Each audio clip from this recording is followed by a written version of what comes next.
1984, por George Orwell, parte 15.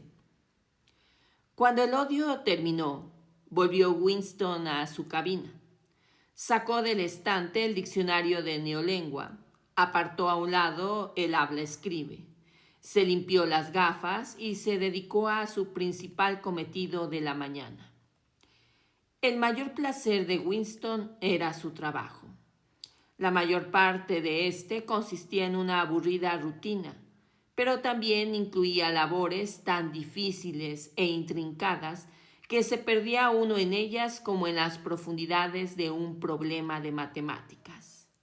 Delicadas labores de falsificación en que sólo se podía guiar uno por su conocimiento de los principios del INSOC y el cálculo de lo que el partido quería que uno dijera. Winston servía para esto.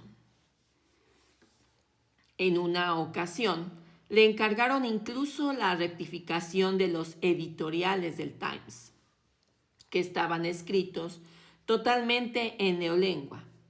Desenrolló el mensaje que antes había dejado a un lado como más difícil y decía: Times 3.12.83. Referente orden viaje H, doble más no bueno, refs no personas. Reescribir completo, someter antes archivar.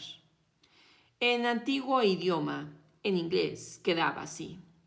La información sobre la orden del día del Gran Hermano en el Times del 3 de diciembre de 1983 es absolutamente insatisfactoria y se refiere a las personas inexistentes. Volverlo a escribir por completo y someter el borrador a la autoridad superior antes de archivar.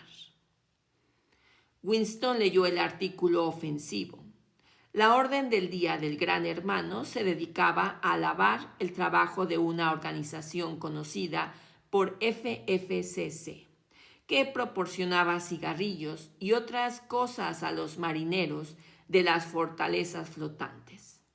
Cierto camarada Withers, destacado miembro del Partido Interior, había sido agradecido con una mención especial y le había concedido una condecoración, la Orden del Mérito Conspicuo, de segunda clase.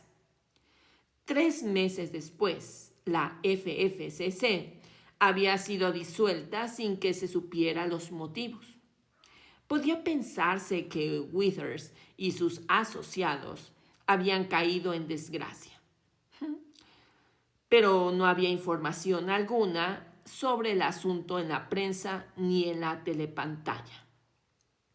Era lo corriente, ya que muy raras veces se procesaba ni se denunciaba públicamente a los delincuentes políticos.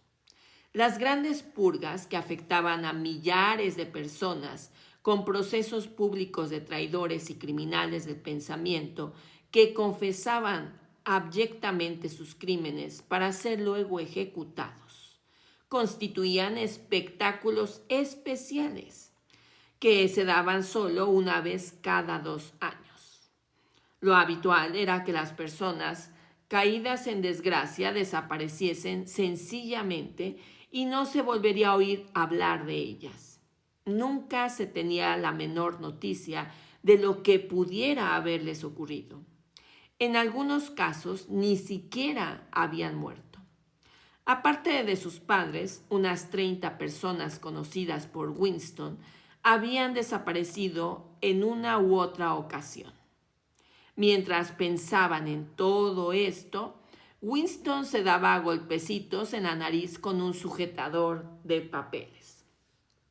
En la cabina de enfrente, el camarada Tillotson seguía misteriosamente inclinado sobre su habla-escribe. Levantó la cabeza un momento, otra vez, los destellos hostiles de las gafas. Winston se preguntó si el camarada Tillotson estaría encargado del mismo trabajo que él. Era perfectamente posible. Una tarea tan difícil y complicada no podía estar a cargo de una sola persona. Por otra parte, encargarla a un grupo sería admitir abiertamente que se estaba realizando una falsificación. Muy probablemente una docena de personas trabajaban al mismo tiempo en distintas versiones rivales para inventar lo que el gran hermano había dicho efectivamente. Y después, algún cerebro privilegiado del partido interior elegiría esta o aquella versión. La redactaría definitivamente a su manera y pondría en movimiento el complejo proceso de confrontaciones necesarias. Luego, la mentira elegida pasaría a los registros permanentes y se convertiría en verdad. Winston no sabía por qué había caído Withers en desgracia.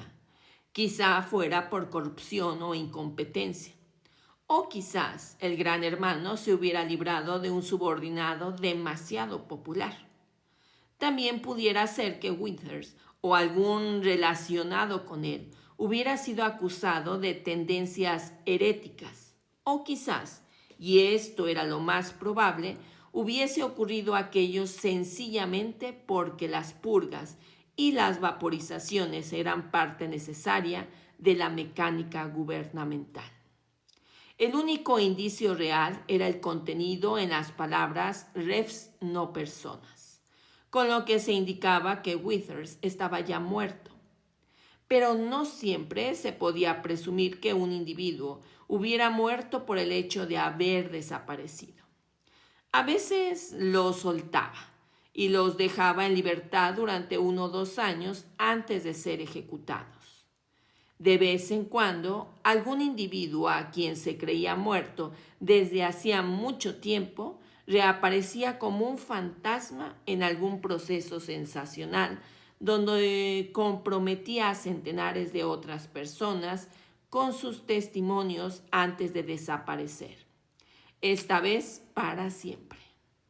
Sin embargo, en el caso de Withers, estaba claro que lo había matado. Era ya una no persona. No existía. Nunca había existido. Winston decidió que no bastaría con cambiar el sentido del discurso del gran hermano. Era mejor hacer que se refiriese a un asunto sin relación alguna con el auténtico. Podía trasladar el discurso al tema habitual de los traidores y los criminales de pensamiento. Pero esto resultaba demasiado claro. Y por otra parte, inventar una victoria en el frente o algún triunfo de superproducción en el 9º plan trienal podía complicar demasiado los registros. Lo que se necesitaba era una fantasía pura. De pronto se le ocurrió inventar que un cierto camarada, Ogilvy, había muerto recientemente en la guerra en circunstancias heroicas. En ciertas ocasiones, el gran hermano dedicaba su orden del día a conmemorar a algunos miembros ordinarios del partido, cuya vida y muerte ponían como ejemplo digno de ser imitado por todos. Hoy conmemoraría al camarada Ogilvy. Desde luego no existía el tal Ogilvy, pero unas cuantas líneas de texto y un par de fotografías falsificadas bastarían para darle vida. Winston reflexionó un momento. Se acercó luego al habla escribe y empezó a dictar en el estilo habitual del gran hermano. Un estilo militar y pedante a la vez, y fácil de imitar por el truco de hacer preguntas y contestárselas él mismo enseguida. Por ejemplo, ¿qué nos enseña este hecho, camaradas? Nos enseña la lección, que es también uno de los principios fundamentales del INSOC, que etcétera, etcétera, etcétera. A la edad de 3 años, el camarada Ogilvy había rechazado todos los juguetes excepto un tambor, una ametralladora y un autogiro. A los 6 años, uno antes de lo reglamentario